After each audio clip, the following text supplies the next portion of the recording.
जय श्री राम। प्रिय भक्तों, दुनिया की कोई भी विद्या चंचल मन को नहीं रोक सकती, परंतु ये विद्या निश्चित ही रोक कर रहेगी अगर आपने ऐसा कर लिया तो। क्योंकि चंचल मन पर काबू पाना मुश्किल है लेकिन असंभव नहीं है। बड़े बड़े संतों और महर्षियों ने भी मन के ऊपर काबू नहीं पाया। उनका मन भी जो है संसार में चला गया, भटक गया, उनकी तपस्याएं भी टूट गई। गीता में श्री कृष्ण ने कहा मुश्किल जरूर है लेकिन असंभव नहीं है, क्योंकि अभ्यास से सब कुछ हो सकता है। तो एक ऐसा गगन है जहाँ नाद हो रहा है और वह नाद अनाहत है। अनाहत अन जमा आहत, अर्थात जो नाद बिना आहत किए बिना बजाए हो रहा है उसे अनाहत नाद कहते हैं।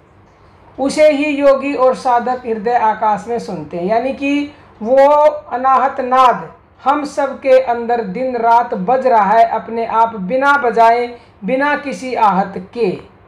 एक ऐसा मंदिर जो बिना भूमि का है, वहाँ बिना किसी सरोवर के पानी है, वहाँ कमल विकसित हो रहा है, वहाँ बिना चांद के चांदनी हो रही है, परमात्मा के प्रकाश की स्निग्ध मधुर किरणें छिटक रही हैं। यह सब अद्भुत खेल हृदय मंदिर में हो रहा है, जिसे एक साधक सद्गुरु की कृपा से देखता रहता है। दुनिया की कोई विद्या इस चंचल मन को नहीं रोक सकती, परंतु जहाँ भूमध्य में ईड़ा, पिंगला और सुषुम्ना, इन तीनों नाड़ियों का मिलन हो रहा है, जहाँ गंगा, यमुना और सरस्वती की धाराएं मिलकर त्रिवेणी रूप धारण कर रही हैं, वहाँ साधक सद्गुरु कृपा से आध्यात्म ज्ञान की सहज साधना को क्रियात्मक रूप से जानकर मन को एकाग्र कर परम शांति व परमानंद को प्राप्त करता है।